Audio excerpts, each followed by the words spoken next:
Hi, everybody. Welcome to Mormonish. I'm Rebecca. And I'm Landon. And on this very special episode, we are going to talk about something that has been on all of our minds for the last couple weeks, and that is the almighty dollar, the LDS Church, and the 60 Minutes segment that aired just a few days ago. We would like to weigh in with our opinion, like everyone else.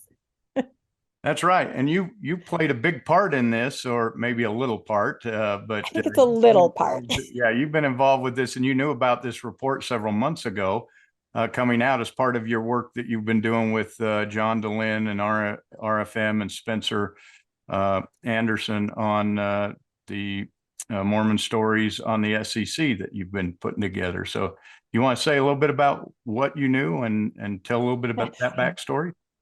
What did I know and when did I know it? So That's right. no, it's very interesting because of course we know that the widow's mite always follows the money. By the way, this is not real money. This is theatrical money. Lest anyone think I don't need a donation. No, again, we don't know how to get donations, but we That's mention right. that every The time. It's donate button hilarious. still doesn't It's work. hilarious. Donate button still not working. Anyway, no. So, the Widow's Mite has been following this very closely, and I was able to connect one of our wonderful book club members, accounting professor Spencer, with RFM and John DeLynn and some people in the Widow's Mite, so that he could kind of lend his expertise to the situation. And somehow I ended up on their financial panel. I mean, I do work kind of adjacent to finance, but it was really an honor to be on the two episodes so far, and we are planning a third one to weigh in on all this other stuff. But to kind of go through the SEC report, and it was just really interesting to be a fly on the wall as information was shared about the finances, and I know that the Widow's Mite gave 60 Minutes a lot of information that they actually used to ask some questions. So it was very interesting to see things happening, and I knew that this episode was going to come out. We didn't know when, and then suddenly, oh my gosh, it's coming out. So I think there's been a lot of anticipation just with everyone to see what exactly this would bring to light. So we thought that we would just go through our own take on it. I know a lot of people are weighing in, a lot of people are doing episodes about it, but this will be the Mormonish take on the 60 Minutes episode the other night. Yeah, what did you think of it as you watched it? What was your thought, or what was your take on it? Well, I have to say, I mean, there was so much for me leading up to it. Like I was, because I knew what the Widow's Mite was doing. I knew the information they were giving them. I knew what I hoped it would be. I was pretty sure it wasn't going to be that exactly. And, it was fine. I think we'll get into it a little bit later. I think there was just some disappointment on my part, realizing, wow, this church financial situation is really just a machine that is so large that there's really no stopping it at all. That's kind of my takeaway. What was yours? Yeah, I kind of came away with the same feeling. It was like, no one's going to do anything. It's too big to Mm-mm. stop. They've got too Mm-hmm. much power and too much influence. But that got us thinking. We want to take yep, money buy it. You can buy it And too much money. with, Say it. You were with just about money. to. You can buy anything. Boy, do they have it. So what I wanted to do is on this episode is we decided to take a little different approach. We didn't want to play the clips and just go through and talk about the clips, but rather we want to incorporate a couple other things that happened uh, in conjunction with the 60-minute story. And we really just want to say, what did we learn as a result of the 60-minute story? And so we'll pull up our slides here. And Yeah, and I think we should note that just today, John DeLynn did a wonderful, almost clip by clip review of it. So if you would like to see it, going through the actual sound bites and the clips, Mormon Stories did a wonderful one. And I know coming up tomorrow, Mormonism Live with RFM and Bill Reel and accounting professor Spencer Anderson are also going to be doing a wonderful show on that. So there's so many different ways that you can access information about this. yep, absolutely. And hopefully we're going to take a little bit different take and include some other things in here that they probably don't. So obviously, we all know that the episode was called "The Church's Firm." It was all about the EPA. It was really more about the EPA than the church itself. But of course, the church's firm is a part of the church. It's one of the auxiliaries, and so it definitely is, church related. So what we did is we decided we were going to pick. There were several different stories that came out.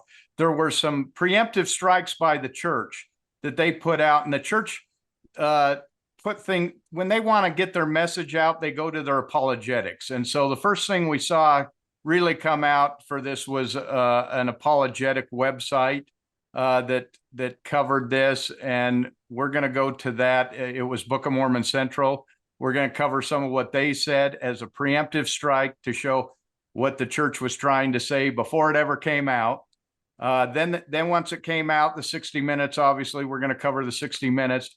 But then after that, the church posted a large story in the Deseret News that was all about what the church didn't tell, what 60 Minutes didn't tell you, the rags to riches story of the church, where they try to put a really big spin on, oh, no, we need the money. This is not overly, we haven't built this up. We need it for the entire world. All 8 billion people in the world rely on us for this. So that's really not a lot of money. And then the church news also came out and published a statement after the 60 Minutes. So we're going to try to combine all of those and look at, how this came from, how the whole story unfolded is what we want. And I'd also like to add to that in addition to newspaper articles on different sites, there were individual podcasters on the more faithful side that came out with, some of them just blatantly scathing, the whistleblower's a liar, things like that. So definitely these podcasters took matters into their own hands to make sure that everybody could be reassured that there's nothing to see here. This was completely off base. So there was a lot of that this week, a lot of things to kind of weed through. A lot of down talking of the whistleblower while up talking of how we can trust the general authorities and the prophet and the apostles. But we're going to look at that and see if that's really true. Of course, the main guy in the story for the church was Bishop Christopher Waddell, and we wanted to kind of introduce him and give a little bit of background on him before we get into the story, and so that a little bit more about who he is and where he comes from. He is the first counselor in the church presiding bishopric since 2015.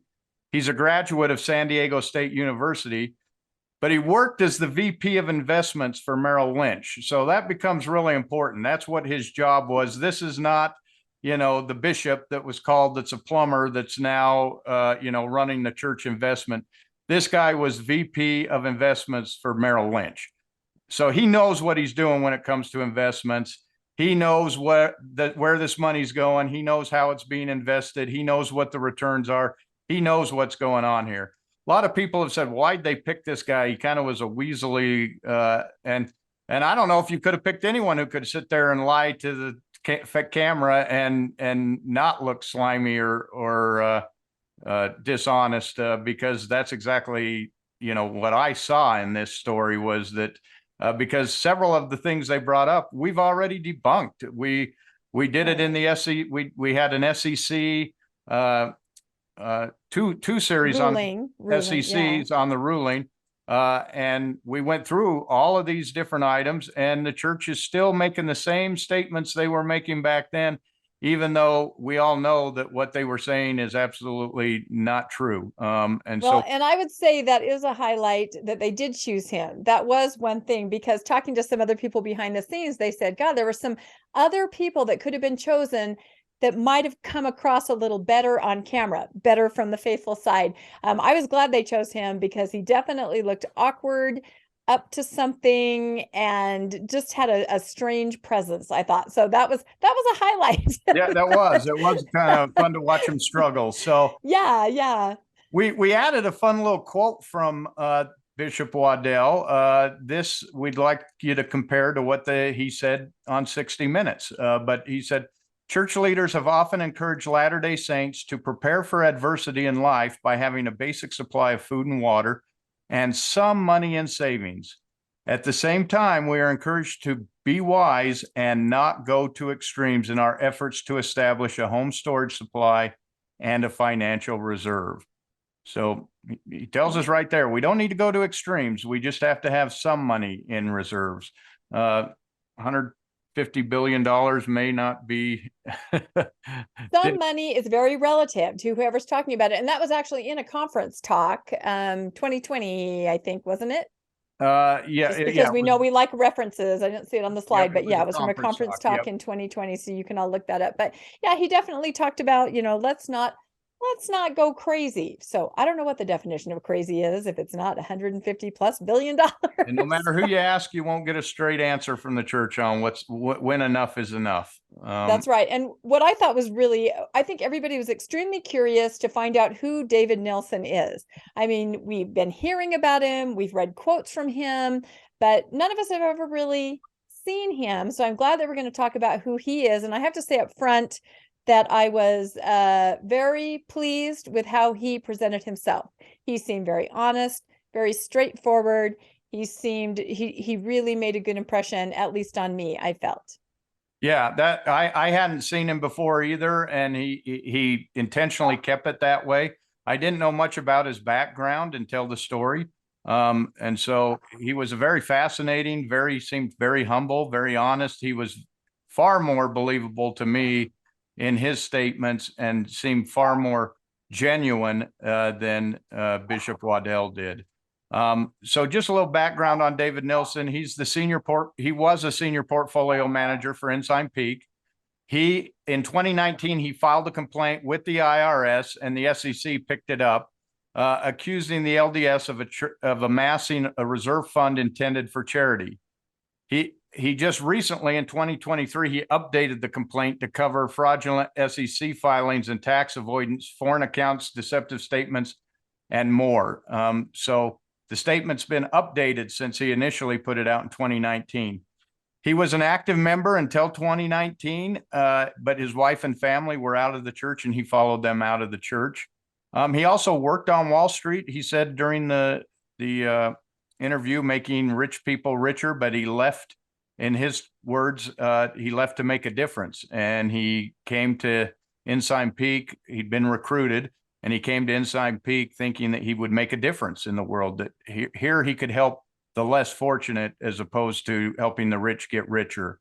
And so it kind of tells you kind of character that he had, that he was willing to quit that job to take what most would consider a lesser job at a nonprofit, or what he thought was a nonprofit, to do this.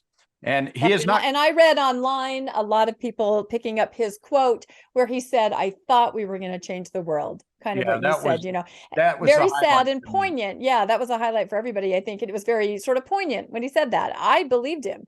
When I looked at him, I know that people now, of course, when you use the ad hominem attack, are saying, "Oh, he's going to get a tremendous financial windfall if this all goes through." But I believed him when he said, "I thought we were going to change the world," and that's not what happened. I did too. And the reason I believed him is because I thought the same thing when I was donating to the church. I thought I was changing the world. I thought I was making a difference. I thought I was helping others. I had no idea I was investing in a huge investment fund that was going nowhere. He has not given an interview to reporters prior to this 60-minute interview. So this is the first time that we got a chance to see him or hear his side of the story.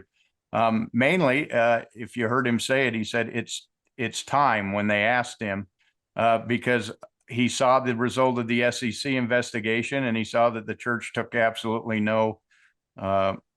They didn't say they were sorry. They didn't appear at all apologetic. They just continued on with their same way they've been going all along, that we're victims, we've been persecuted. Persecution complex, that goes a long way for centuries, doesn't it? It works well. Boy, they've got that down. Anyone says anything against them, we're being persecuted. We've always been persecuted, and here we are being persecuted again. So they're going to stick with that same story.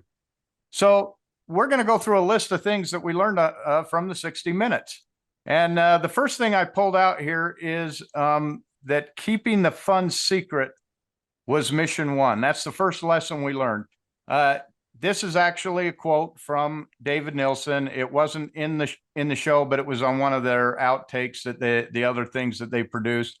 And he said, right as he was discussing it, he said, "Hey, keeping the funds secret was the number one mission." And there's a couple quotes here from him as well that he said a little later. He said, "When you build a company on so much secrecy and a need to conceal, it creates a leadership tone from the top that we can do whatever we want as long as it stays hidden." Yeah, and I feel that quote, although in this case it was used in the financial setting, it's kind of pervasive through the entire organization, the church. There's a lot of secrecy at the top. There's a lot of things that the rank and file members don't know, and it just kind of operates unchecked. So I don't see too much of a difference between the religious arm of this organization and the investment arm. They seem to operate on that principle.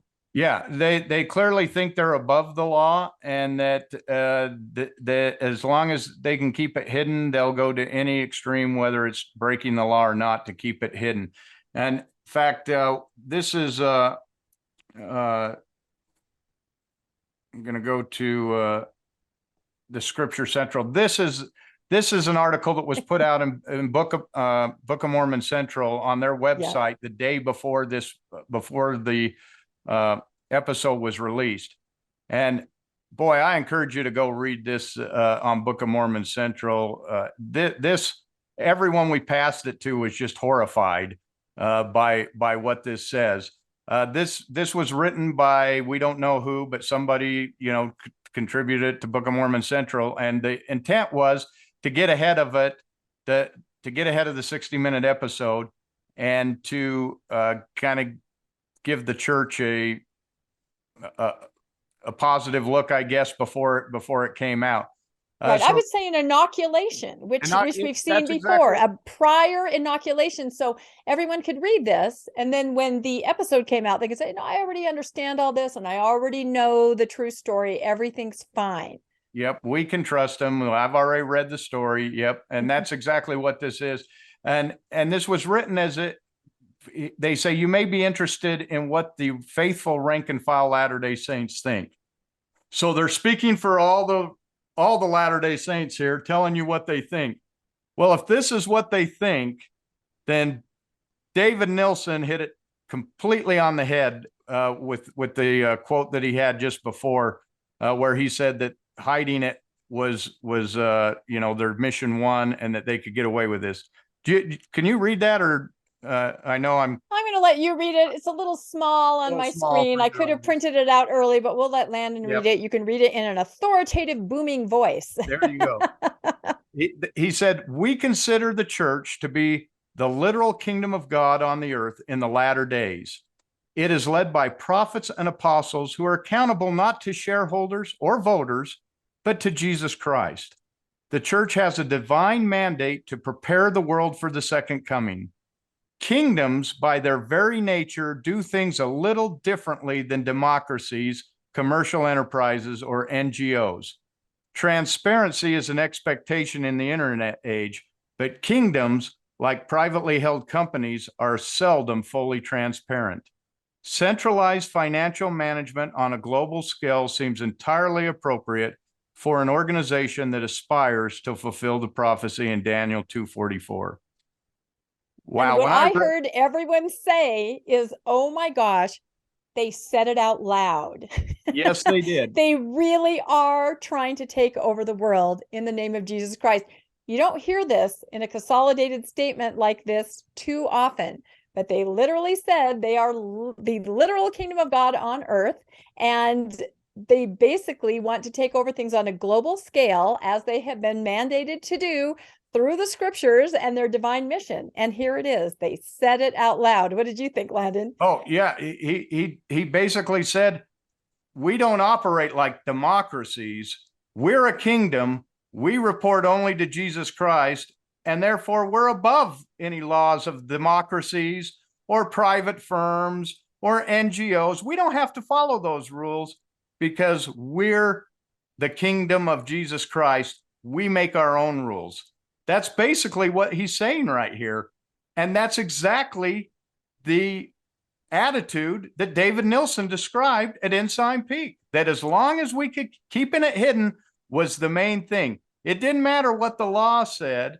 It didn't matter. But what was it all about? Why were they trying to hide it? They were trying to hide it because they would lose their tax status.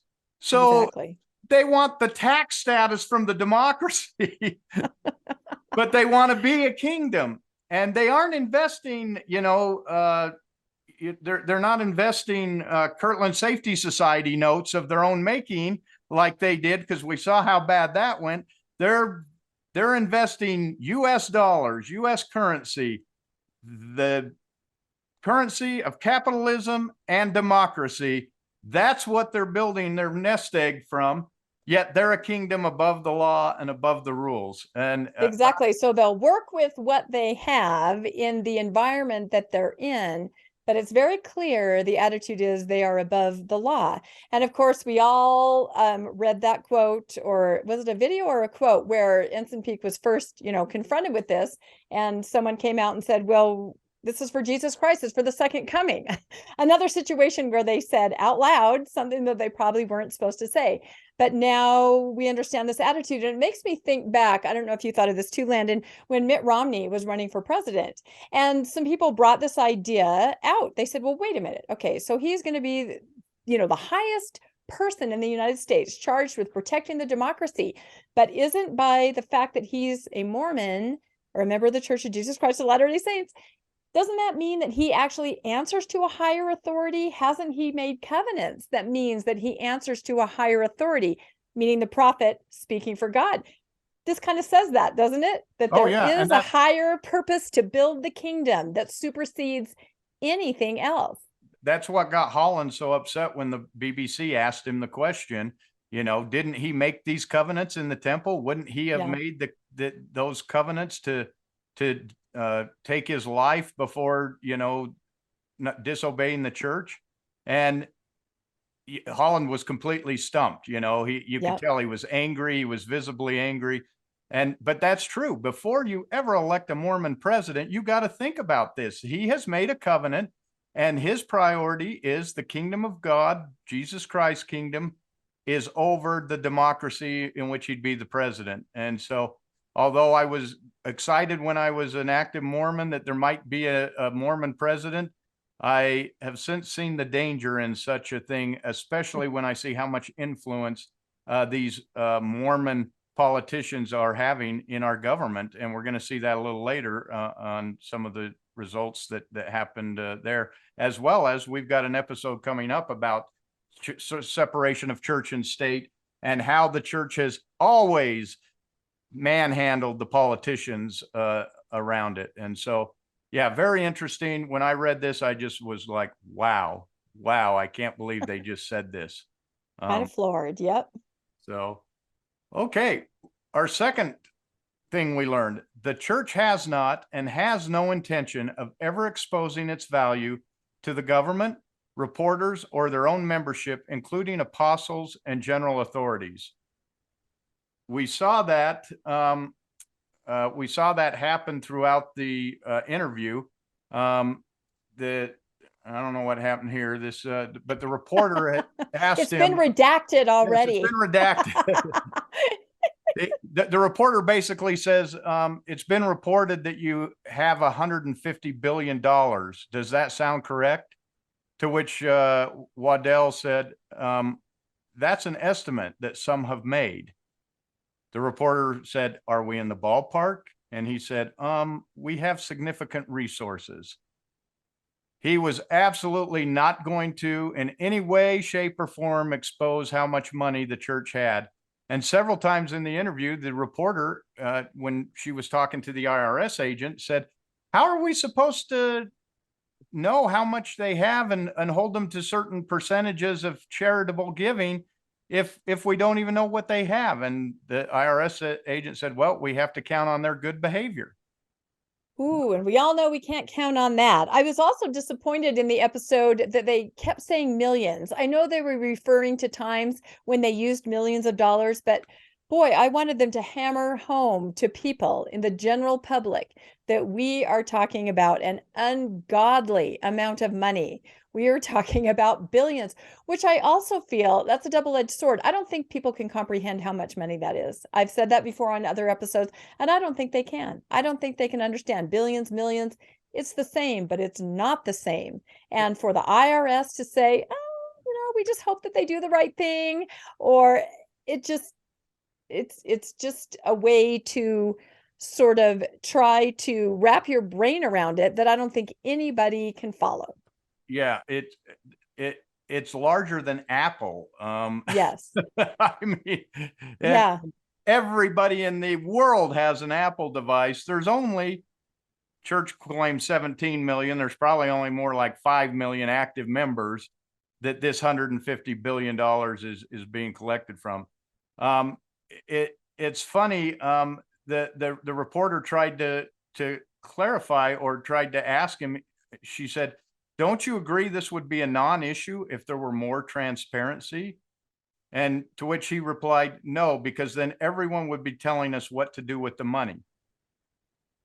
You Well, mean legal things that you're supposed to do with the money? yeah, or what he means is, I think most of the people in our church have a conscience and would say, why aren't we Yeah. spending this on people rather than investing this into huge conglomerations? Why are we doing this? Right. Uh, And that's a good point because I feel the rank and file member, we keep using that rank and file, but really does believe that when they pay their tithing, it definitely is going for things that in their conscience they would want it to go to. And I've told the story before about my dad, a wonderful man who paid more than his share of tithing his entire life. And at one point on Temple Square, a homeless person held out their hand to my dad, and my dad said, I give to the church. You can go get help from them. So, that's not a metaphor, but you can use it metaphorically. I think a lot of members really do feel their money is going to that homeless man with his hand out. Not necessarily the case. yeah, and I remember when I was in the military, they used to have a charity drive once a year, and they'd come and ask you to give to charity. And I was second lieutenant. I didn't have a lot of money, but I was already giving 10% to my church, and I'm going, well, my church is taking care of that for me. They're taking care and doing these things, and I really believe that's what was happening Yeah. with the money.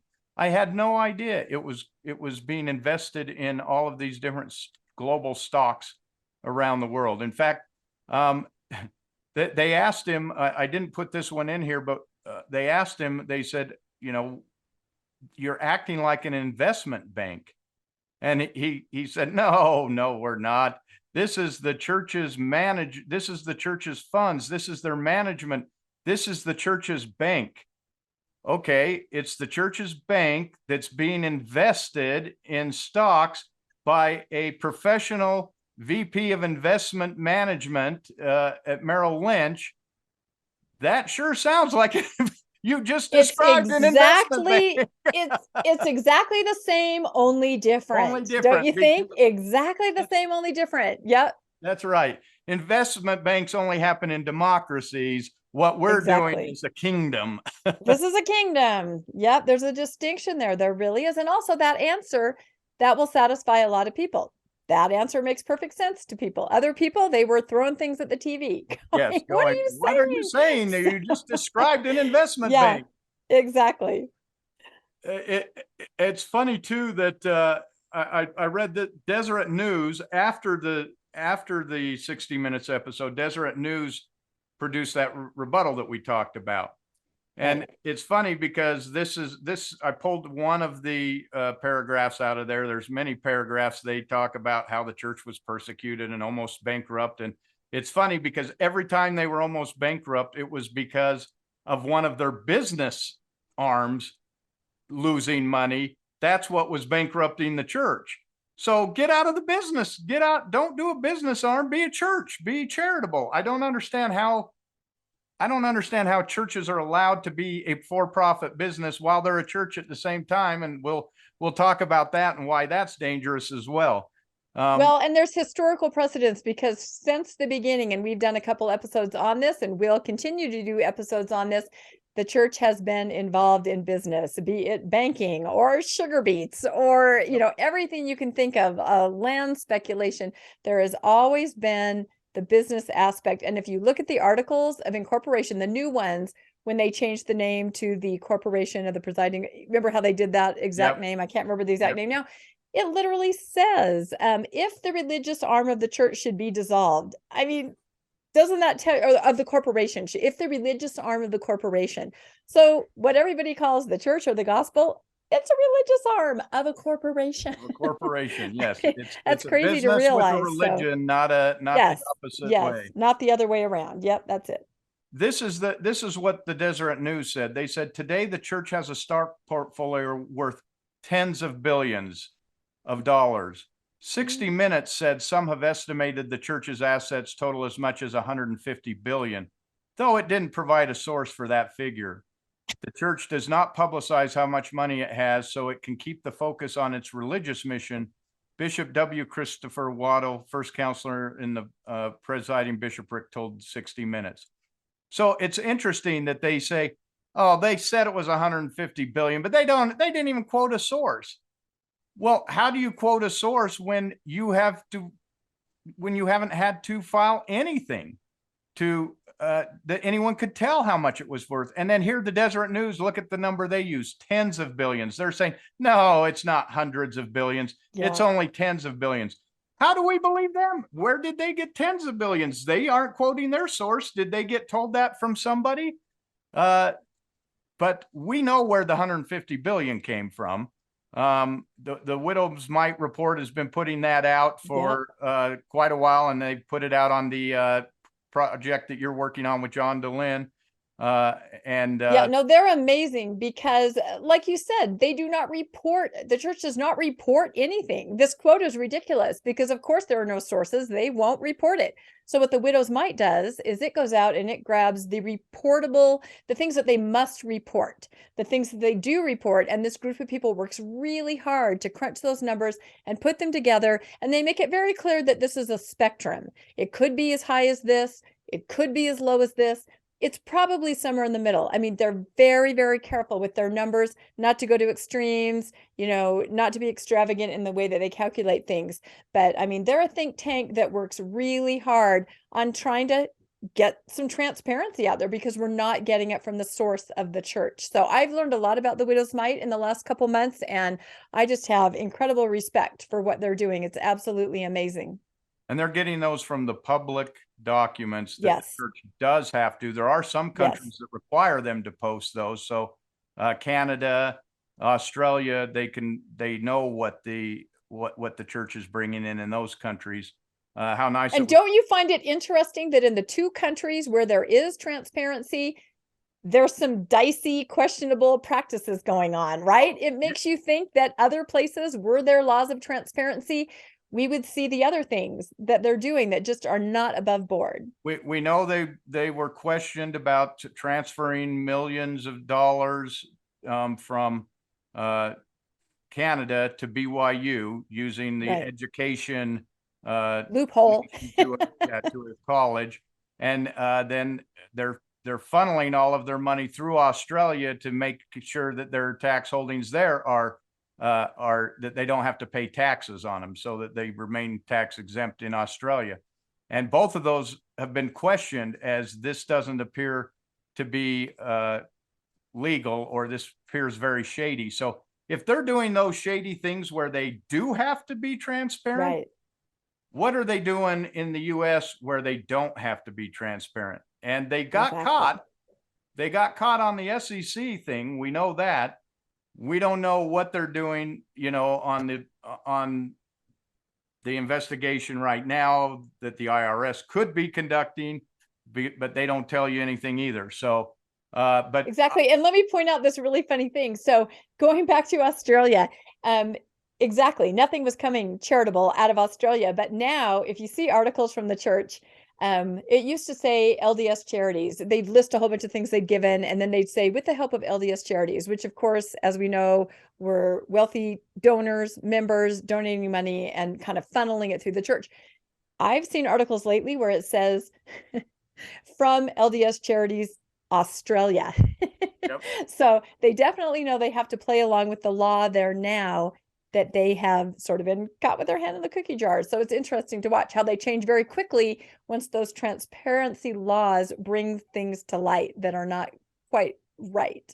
Which shows you the reason we should have transparency laws. And that's Exactly. what I really think that's what the story was about. Everyone knows that you can't make them show you anything, but they were trying to say, why wouldn't you just be transparent so there's none of these questions come up in the first place? Exactly. And they're not following it. So it just really burned me when I read this Deseret News article, though, and they acted like, well, they didn't provide a source for how they came up with that figure, so how can you believe it? That's the exact point. We have no sources to go to.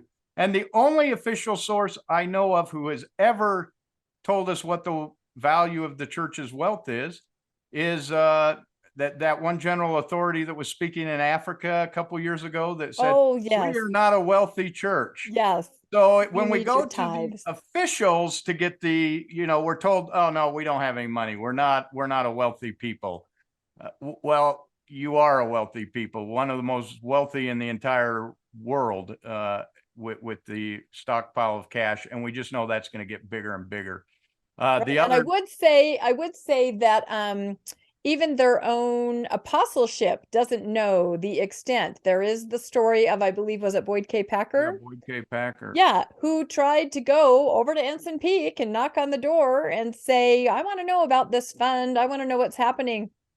He could not be told. This is a very tiny group at the top Yeah, that even knows the extent of what's happening. 6 people: the first presidency and the presiding bishopric, and then the Ensign Peak management. Probably only the manager probably only Yeah. knows the full picture of that. So, And yeah, that's by design. That's by design, that each part of it doesn't know what the other part is doing. So nobody can put the whole picture together. yeah, it's very unique. In fact, you created this fun little meme here. I did. I'm a meme maker. That's what I do. So there was one part, it was a clip before the episode came out, where the interviewer said, well, why all the secrecy? And Wallen said, well, we don't call it secrecy, we call it being confidential, which is great. And you're just like, okay, this says corporate needs you to find a difference between this picture and this picture. They're the same picture. Yeah, one I mean, says again, it's just secrecy and another one way to says say being it. confidential. Yep. Yeah, and Yep. they say they're the same picture. Yeah, and the reporter asked him that, what's the difference? And he went, it's what was it like? It's a matter of opinion. Well, you.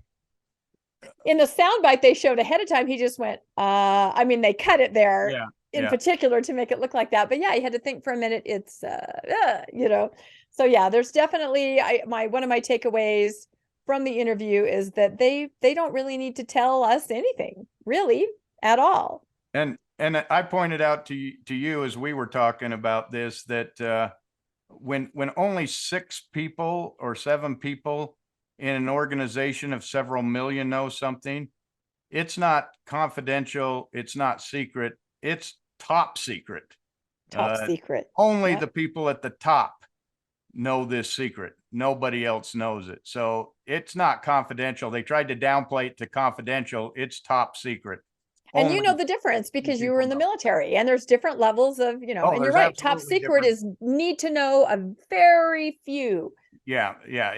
And you have to be cleared and everything else to have that information. And that's the same thing here. Only 6 people get to see it. That's extremely high level of security there, of secrecy, not just confidentiality. Okay. Number 3 thing that we learned was that the church will continue to tell lies to deflect from leaders, even when those lies have been proven false. This is one that we looked at, and wow, we saw, and I'll go to this. We saw several lies that came out of there. The first one was the reporter asked him, the reporter stated this. She didn't ask him, but she said, Christopher Waddell told us it was the church's lawyers who advised them to create the shell companies. Now, we have been through this. We've had it Over and on our over. podcast.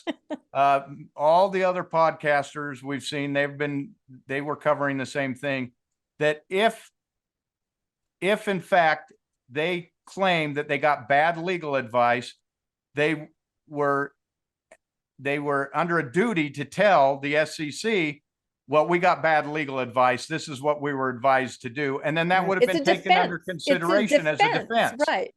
But the SEC would have had to investigate that and say, okay, what legal advice did they give you? You'd have to give your attorney-client privilege up and say, well, this is what we were told and why. The church never did that. The church never claimed that it was their legal department that gave them this advice. And so we know that that's a lie. And the SEC actually, the response from the SEC was co-written by the church and the SEC. It's like 9 pages long, where both the church's lawyers and the SEC lawyers got together to write up, here's what happened. And the church cannot deny what they put in that because they were agreeing to it. And so that was part of the agreement. You cannot deny that you did this because you're doing this. And the fact that this, everyone wants to say, well, it was just a little fine, $5 million. They earned that in minutes. That fine was 50 times greater than any fine anyone else had ever received for that infraction of that form. And that's because they found it so egregious what they did that they fined them 50 times what anyone else had ever been fined for that. Because it went on for decades. It wasn't just a one-time mistake. There's this trend I'm seeing where they're saying mistake. A mistake means maybe a one-time little thing. No, this is a pervasive lifestyle, I guess you might call it. And if you're not exactly sure what we're talking about, once the SEC ruling came out that, they had made I'm going to say mistakes. No, there was a problem with their filings. Then they had to put out a whole document explaining the ruling. And this is part of that, where the church and the SEC had to come together and say, okay, we agree to this. Yes, we did something wrong. Yes, this and this. But I have to say that the idea that you got bad legal advice, we did do an episode of Mormonish called What Did TBMs Think About the SEC Ruling? And that was one of the number ones they said. I'm sure they were just acting on bad legal advice. That was almost the top one, wouldn't you say, Landon, where people thought that. And there's no way that happens. A lawyer cannot make their client do anything. It's the other way around. The client says, help me figure out how to do this. The lawyer might suggest something. Also, we brought up in that episode, it's kind of an interesting one if anyone wants to look it up. We also brought up that those men at the top, their professional careers, a lot of them have to do with university level investing and money. And, they're going to recognize legal advice for what it is. So this in no way is real. Yet they brought it up here in the 60 Minutes episode. So that was strange. Well, not only there, but in that preemptive strike from Book of Mormon Central, the apologist, I've got it. It's right here on the slide as well. The management of church finances, they had a paragraph on that. And it's amazing how they want to have their cake and eat it too, because, in the thing, he said, oh, we had bad legal advice. Well, let's read what Book of Mormon Central said. They said the church is extraordinarily well managed. Presiding Bishop Harald Kossi, I don't know how you say his name, it's French, got his MBA from ESSEC, one of the most prestigious business schools in France. He managed large food distribution companies in Europe prior to his call as a general authority. First Counselor W. Christopher Waddell graduated from San Diego State University and worked as a VP of investment for Merrill Lynch prior to his call into church service. Second Counselor L. Todd Budge was chairman of Tokyo Star Bank when he was called to join the presiding bishopric, which manages the church's temporal affairs. Impressive credentials such as these are typical of senior church leaders. President Russell M. Nelson was a world-renowned heart surgeon. How many times? Oh, please don't say it again. Please don't say it again. First Counselor Dallin H. Oaks was a justice of the Utah Supreme Court. Second Counselor Henry B. Iron received a Doctor of Business Administration degree from Harvard and served on the faculty of the Stanford Graduate School of Business. The amount of significant real-world experience among the general authorities is truly impressive. If this doesn't say we're guilty, what does? They just said we have presidents of banks, industries, investment houses, Investment bankers. Yeah. justices of the court, the people who taught the business schools, the people who taught people No, how to these do are this, the people that would fall for bad legal and they advice. There's fell no for way bad any of legal these people advice. could understand what the lawyers were talking about when it came to money. They were total victims of bad legal They advice. were But you're victims of right. bad They use advice. it either way. We got bad advice, but you're in good hands because look how financially savvy these Look how guys are. savvy we So are. Yeah, yeah, it's a very interesting workaround, which is why that Book of Mormon Central article, we were just like, oh my gosh. In yeah, fact, I yeah. took pictures of it because I thought someone's probably going to take this down. They're, aren't they? I mean, Yeah, it was really ridiculous when you read through it. But yeah, rest assured you're in good hands. These men know what they're doing, but they took however, legal advice for 20 years and for had no, 20 years. and intentionally hid money from everybody, knowing they created shell companies or what they agreed to call Yes. clone companies. Clone companies, Clone which is companies not a doesn't real really exist. word. Yeah, not a But real when you word. say shell company, that makes everyone think of what it is. Oh, that sounds shady, something fake. When you say clone companies, which is not a real word, no one in finance has ever used that word. That was created and fabricated. Clone company, you're like, oh, okay, that just sounds like just another company or something. No. Yep. Again, a word to deflect. I love that. The Deflect clone and to company. deceive. That was Yeah. it's a word to deceive you, to not think it is what it is, a shell company. So Oh, very whew, I think we need to fascinating. take a break and take a drink. This is too much. That's right. So I pulled out another couple articles here to just show the complete dishonesty here. Book of Mormon Central: senior church leaders deserve our trust. The amount of corruption at church headquarters is practically nil. Financial scandals like those we see routinely in politics, business, nonprofits, or independent megachurches are few and far between. The church's internal auditors are very good at what they do. Well, we know that the church's internal auditors audited the account and twice told the uh, told the senior leadership that they were walking on thin ice, that this didn't seem Right. appropriate, and that they thought that Dangerous. this needed to be corrected. And the senior leaders, not only did they take bad advice from their lawyers, they refused to listen to their auditors. And then the church auditors never reported that in conference to the membership that, hey, we found some things that aren't quite on the up and up that we've reported, and they're being looked into or whatever. They never reported that. So we can't trust the auditors. The auditors are going to say everything is fine, even when they know everything isn't fine, even when they find problems that aren't in line with church practices, because that's what they reported at conference. It's all in line with church policies and practices Policies and accounting procedures. And the SEC is going, no, it was not. It was not, and it was intentional, and you intentionally did this. And so we for were decades. for decades. Sorry, So I just have to lied keep to saying by the that. senior For leaders decades. decades. So Uh, biannual conference for 20 years, that means for 40 times they got up and told us that everything was okay. And at least for the last, 10, 12 of those, the church auditing did know about it and, right. and did know that they were doing something wrong. Of course, they only created the shell companies in the latter part of the Clone companies, Landon. clone. Clone companies. They That's are right. not shell companies. And this is probably the one that made me the most angry. This was the church news. They put it out through the church newsroom the day after 60 Minutes This is aired. from the And church's statement. They this made a is the statement. church's statement in the church Mhm. news. Yep. They said, it's unfortunate 60 Minutes sought to elevate a story based on unfounded allegations by a former employee who has a different view on how the church should manage its resources.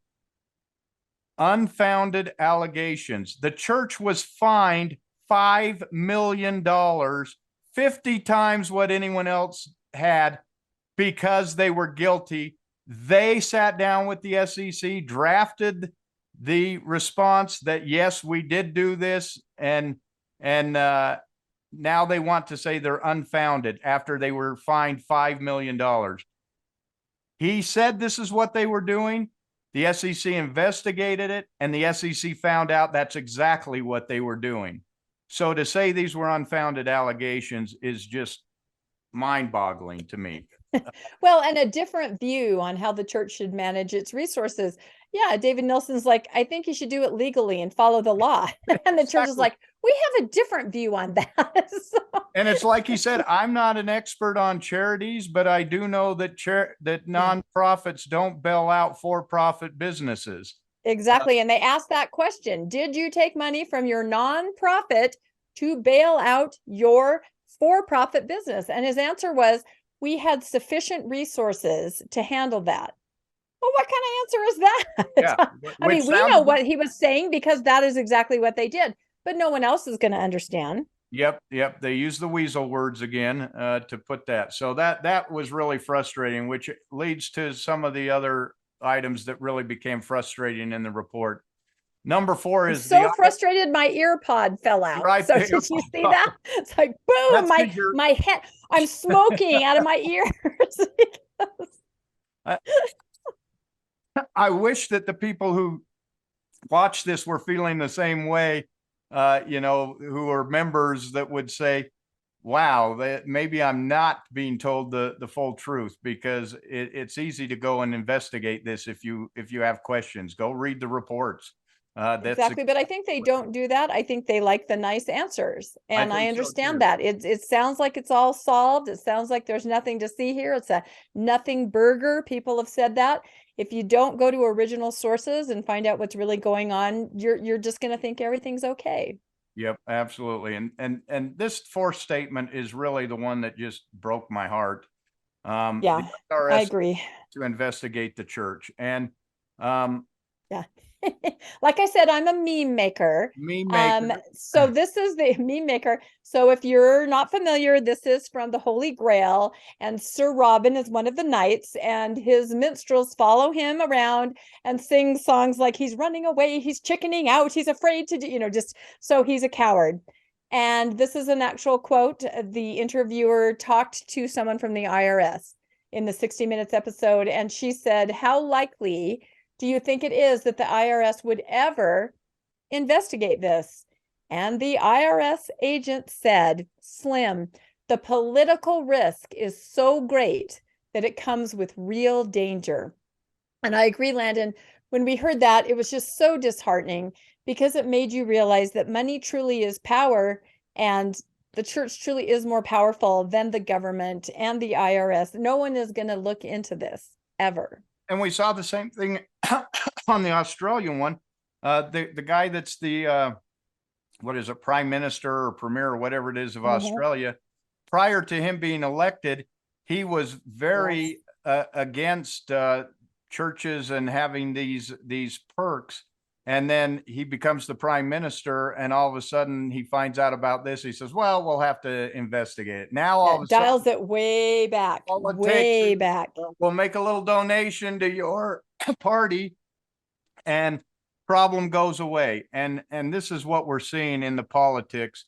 And this is the same quote that Yeah, we that's the quote. had on the thing. And that's what was really disheartening to me, because at that moment I realized that the church is not afraid of the state. The state is afraid of the church. Yeah. And think about the times when the state was afraid of the church. That's where we got Spanish Inquisitions.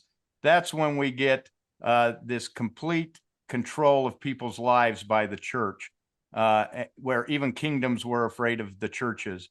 And that's what we're seeing with our own government. Our own government's afraid to do this. And I did see on John DeLynn show today, they pointed out that it's not that they probably will investigate, they just won't find anything, because Right. there are so many politicians in the Congress and in the Senate that are LDS. You've got a way more than the proportion of the electorate. They're overrepresented because they vote as blocks. Latter-day Saints generally vote as blocks. So Historically, with historically, historicity. that's right, historicity. So they vote as blocks, and they get they put the people in the power, and that now they have political power and they have money. Additionally, the other churches are all going to side with them because they don't want the other churches are going, hey, that's we don't want to be investigated either because we love having our tax-free status too. So let them, and hey, now that we know how they're doing it, maybe we'll follow suit. Exactly. And you brought up a good point about even corporations have a vested interest in, not having this completely exposed. Same kind of thing. Yeah, that some of the people we talked to said exactly that corporations actually are saying we don't want this investigated because where is that $150 billion? It's in the stock market. Those corporations are using it.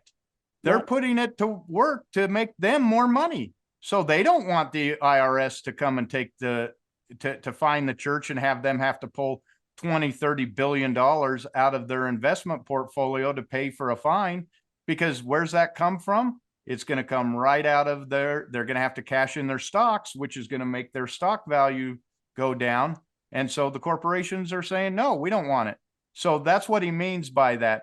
One thing on the quote here, though, that we didn't add in the meme is that second sentence that the IRS agent said. He said, this at the same, so he answered, slim, the political risk is so great that it comes with real danger.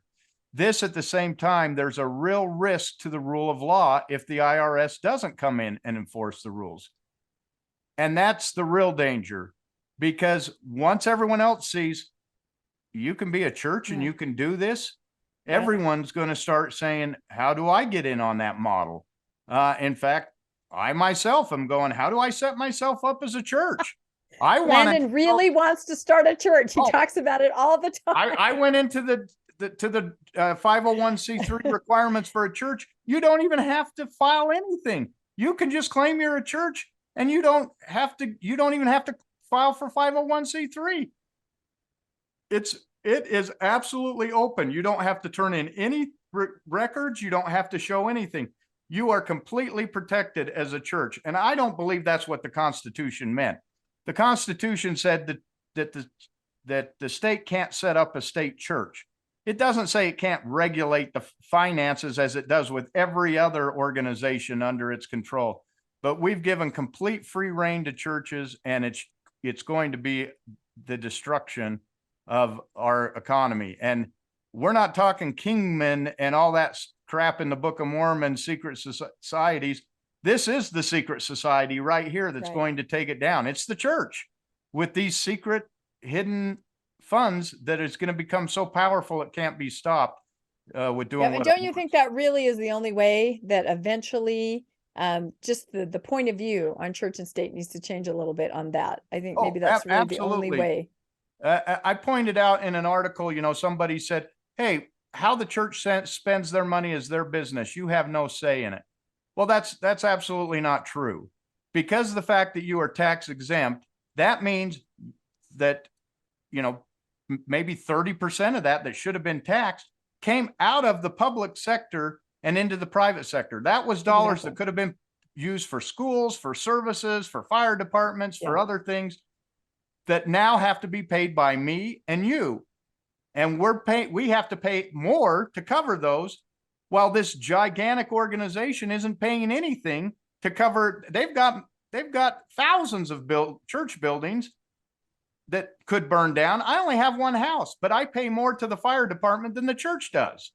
Exactly. And that's kind of in Canada. You really saw that up close and personal. And that's what the Canadian whistleblower, our friend Nigel Kennett, he pointed that out. The taxes that were coming out of your pocket that could have been subsidized if people were paying taxes on, instead of giving to what was not a charity. So you see this, if you really start to think it through, you realize that it impacts everyone, not just somebody that belongs to that organization. I gave the example that if I enjoy bowling, and that's what I do on my Sundays. And you do. For my community. Well, I'm not good at it. I don't know if I but you still enjoy it. I've seen you bowl.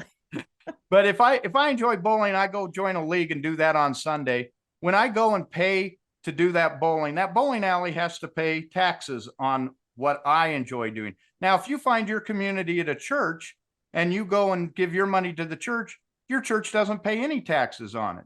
So here, my enjoyment gets taxed, but yours doesn't. Why is that fair? And then you take that one step further. Now, let's say that the lot next to the bowling alley comes up for sale, and the bowling alley says, we want to expand and have, 40 lanes now so that more people can bowl on Sunday.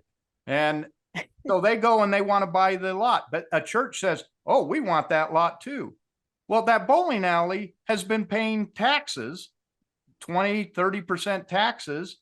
So while the church is getting all of their money tax-free, they're building it so they have 30% more to spend than the bowling alley does. Now the church comes and buys that land, takes it from the bowling alley, and now that land is non-taxable because they're a church. And so now somebody has to pay the taxes for the fire department and everyone else. So they raise the taxes on the bowlers and the bowling alley to pay the cost of the church, because they didn't, and had the bowling alley got that land, they would have had to pay taxes on it. So it would have been less. And now the bowling alley can never expand because it's paying the taxes for what the church can. This is what happened. Remember Bill Gates versus the church over that huge parcel of land? And I think it was Oregon. They outbid him because exactly what you described. And that's when I think a lot of people started to realize, oh my God. I mean, literally, they won a bidding war against Bill Gates. That shows you right there. And I've seen some statements. Several real estate agents have said, we're real estate agents and churches do buy land. They buy it. They don't have to pay property taxes. They wait for it to go up in value and then they sell it. And that's how they make money. So they're taking property off the market, which then makes the price of the properties go up because there's not as many of them. And you and I and our kids can't afford to buy a house because the property values are so high, because you've got the church in Utah that owns so much of the land. It jacks up. I would say you're not wrong that you need to start a church. We should start a Mormonish church. I'd like to invite you all to services, Mormonish. That's right. I would absolutely agree with that. It would be boating or something like that. Anyone it would who not wants be a church. to join, we'll have fun. Yeah, We'll call it a church. Boring stuff. That's right. Okay, you have to laugh, or you're just, like I said, the word I used, I was disheartened. Yes. By the whole thing. And the more we're going through this, the more disheartened I feel. It's true. Yeah, there wasn't a good side. Yeah, they got exposed, but then you realized it didn't matter. What can do. Yeah, and they knew it. You saw it in that guy's face. Waddell sat there just smugly like, we don't have to do that. Yeah. We're a church. We don't have to give we don't have to give anything to charity. We're a church. Yeah, and there's a distinction. A church is not a charity. It's a religion. Correct. There is a difference. You do not have to give to charity at all. Not have to. That's correct. Now, whether it's a moral question of whether you should, that's a whole different question. But you do not have to. I don't think I've ever read anything in the scriptures about helping others. I mean, maybe I'm light on my reading, but I don't remember anything about helping others in the scriptures. It's clearly a point that we don't study. Clearly, no. Yeah, I don't believe in the temple that you make any covenant to help others, the less fortunate. It's been such a long time, we can't remember it. No. Yeah. And of course, we're being facetious because I believe a lot of good people believe that their money is going toward exactly that, helping others. I do too. And I believe that they believe these temples they're building where they're going and doing baptisms for people who no longer exist, that they're helping those people. They believe that's charity. I know they do. But meanwhile, you're stepping over people and pushing them out of, downtown to make it so that you can go to the temple and do this work for those people. So, very difficult to see. Okay, number 5, if a church makes an investment, it can give money to a for-profit and does not need to share any of the information on the deal. This is where it kind of dawned on me, the church bailed out Beneficial Life. They bailed out the mall, and she asked him about it. And he said, we were in a position to help out there. Well, I realized all they have to say is, we gave them a loan. We didn't bail them out. Exactly. We gave them a loan. They have to pay it back.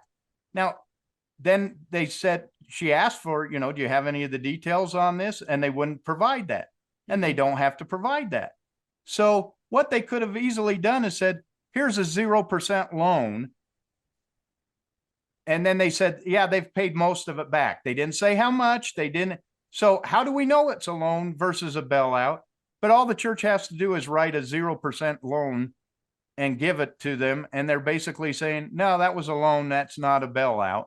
And they can sit and not get any money back because they can afford to do that.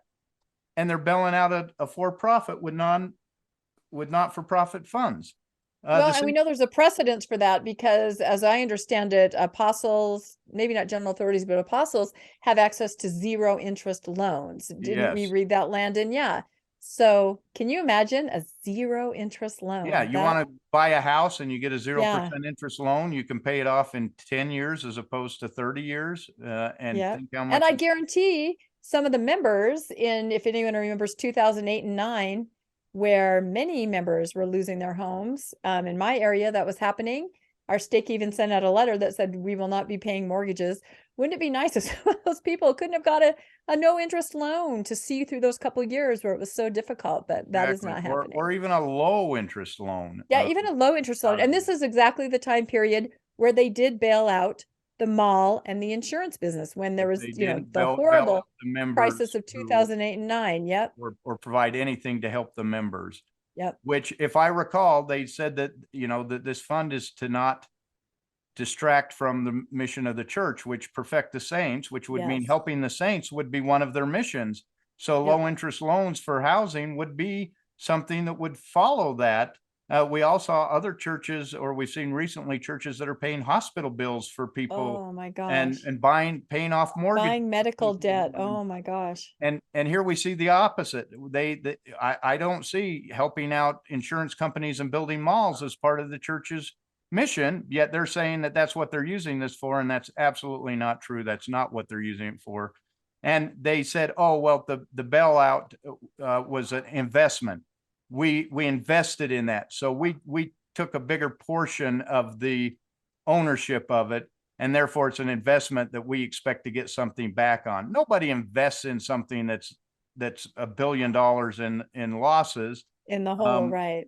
They did it to bail it out. That's what it was. And I've even heard, and I don't know this for sure, but I've heard that the mall may be registered as a 401c3, as a charitable. Wouldn't that be interesting? Yeah. There's nothing more charitable than H&M. I'd like to know that, I can't say that for sure. If anyone knows, somebody tell us if anybody knows. So, well, and I think the idea, of course, is, as that manager at Ensign Peak said, this is for the second coming. It's not for us and our losing our houses or any of those kinds of things. It's for the second coming. And because we are in the latter days, right? That's the idea. It's getting closer. Well, somebody pointed out in some kind of thread I was in, Cromwell was saying we're in the latter days in the 1600s or even earlier, early days of the church. We are in the latter days. People's patriarchal blessings that I was aware of in the 70s. You will see Christ return and they're long dead, right? Yes. Yeah. My prediction is saints in 3047 will be saying the end is near, Christ is coming. So this mentality that none of us matter right now, we just have to muddle through without help. We will baptize people that don't exist anymore. We will keep the money for this event that's on the horizon and will always be on the horizon. It's a mindset. I don't think that they don't see anything wrong with that. And I don't know how to change that. Yeah. And that was one of the things that was heart-wrenching too. Okay, number 6, the thing I learned, our churches are the perfect money laundering scheme. I came up, I don't know, maybe I'm a criminal mastermind. I don't know. You shouldn't reveal all this stuff, Landon. You're telling everybody what you're about to do. As I listened, we may be called to testify.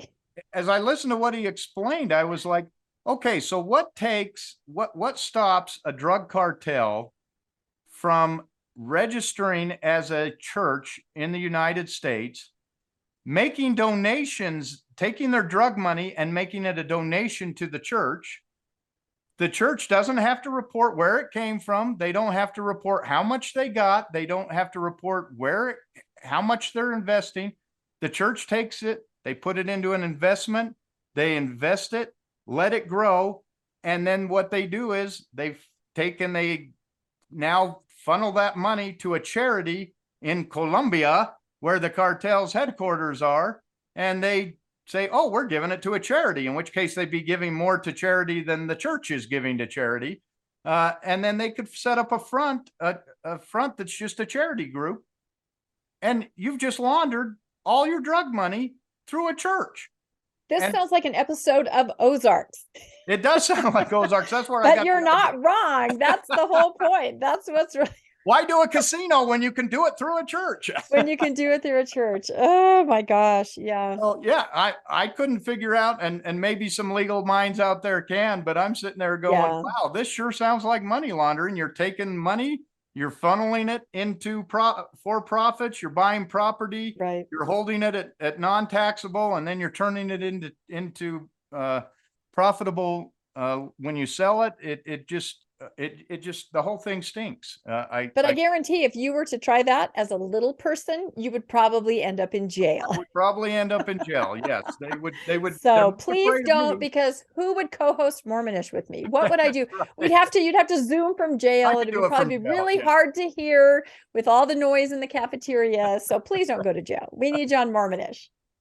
That's exactly what the IRS agent meant when he said it's the rule of law. You can't say the little guy can't do it, but the big guy can. But that's exactly what they're doing. Above the law. That's the bottom line. Above the law. And number 7, unless the IRS or other government agency with subpoena power investigates, we will never know the extent of the financial malfeasance.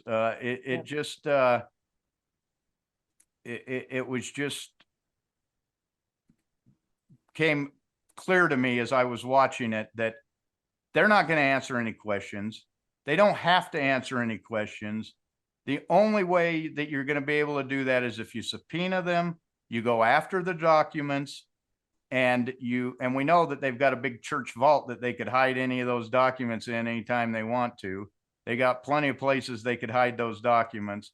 But unless someone goes and gets the documents and people are on the stand and under oath, which I think most people would still follow what the church leaders told them to say, well, look at the clone companies. You got 13 of those set up using the church's word, and you have people that are signing documents saying they're running them when they're not. Only 2 people said, I'm not doing this, and backed out.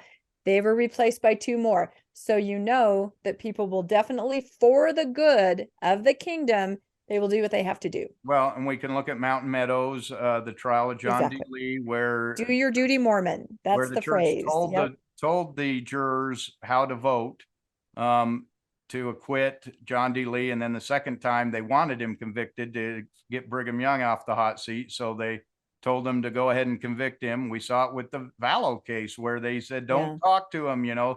People will follow what the church leaders tell them over what their governmental leaders tell them. And that's the problem. But I would hope there'd be a few people who would have the integrity to say, wait, this isn't what I'm about. This is what happened. Like David Nelson.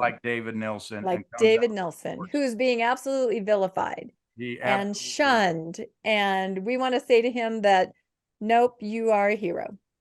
He is. Yeah, he really is. He stepped forward. And this was a point, and I give credit to John DeLynn show as I was watching it today. They brought up is they said one of the last things they said is, the church has given since the 2019, since David Nelson came out and brought this to the attention of the government, the giving of the church has gone up to $1 billion. Now we know they're counting, people cleaning the church as toilet hours cleaning, towards it. It's not real money, but the guy said at the end, Waddell said, oh, you're going to see that double and then double again. So if anything, if this gets the church spending that money on charitable contributions, which I don't know that that's what'll happen, because I see what the church does is they'll just build more temples. They'll renovate more temples and call that. Well, look at the prefab temples They're that doing they the just announced the prefab. other day. And I was aware of those a couple of years ago. A friend of mine was trying to get some business done from a construction company here in Utah. And the company said, oh, we can't take on any more business. We're starting to build prefab components for temples. And this was like 7 or 8 years ago, maybe even longer than that. But now these are happening. So they can literally just, well, dot the land. Isn't that what Dot the the phrase? land They with could the just temples. plop them Yep. down. That's exactly right. So, but no, I guess when we talk about it, that is the part that is not disheartening, is that because they're now under scrutiny, he alluded to the fact that the giving would double and double and double. And if that happens, that's incredible. But again, I'd like to point out, if that happens, it's not change from the inside where they decided, I think we should give more. Shouldn't we? Why, yes, let's do it. No, this is the outside. This is people, scrutinizing it and looking at it and speaking and using their voice. No matter what the issue, the change always comes from the outside, although they would never admit that. But this is a case of that. So that could be the one positive, that because they're being looked at, a spotlight is shown, giving is going to have to increase. And that's why we do this. And that, you know what? Boom. Let me do a Mic- boom, a money drop, not a mic drop, a money drop. That's it. No, I think that's a good note to end on, unless you have any more thoughts. I think we just, we wanted to process it. This was probably more for us than for you guys, right? Because we've been thinking about this and talking about it, and, just so many mixed emotions about it. We would encourage everybody, if you have not watched it, we'll put a link in the show notes. It's just a brief 13-minute, I think, episode, little segment at the very top of the hour on the 60 Minutes episode. So we'll put a link. It's very quick, and then we'd love to hear what you think. Please comment. We'd love to hear your feedback. Correct us on anything we got wrong. Sometimes we get talking and we're like, oh, I think I heard this, or what about this? And so that's just in conversation. Please, talk to us, tell us what you think, what what your opinion of this is. I mean, I think this issue is not going away. I know we're doing another episode of the SEC report on Mormon stories with myself and Professor Spencer and John DeLynn and RFM. So you'll want to look for that. Those always go like 3 or 4, feels like 5 hours, right? Where you're sitting here doing it. But We do the we're starting to here. exactly. That's right. We're starting to think about it and look into it. And there's a lot of really smart people that aren't going to let this go and are just going to keep digging in. So any other final thoughts, Landon? And we'll let everybody go.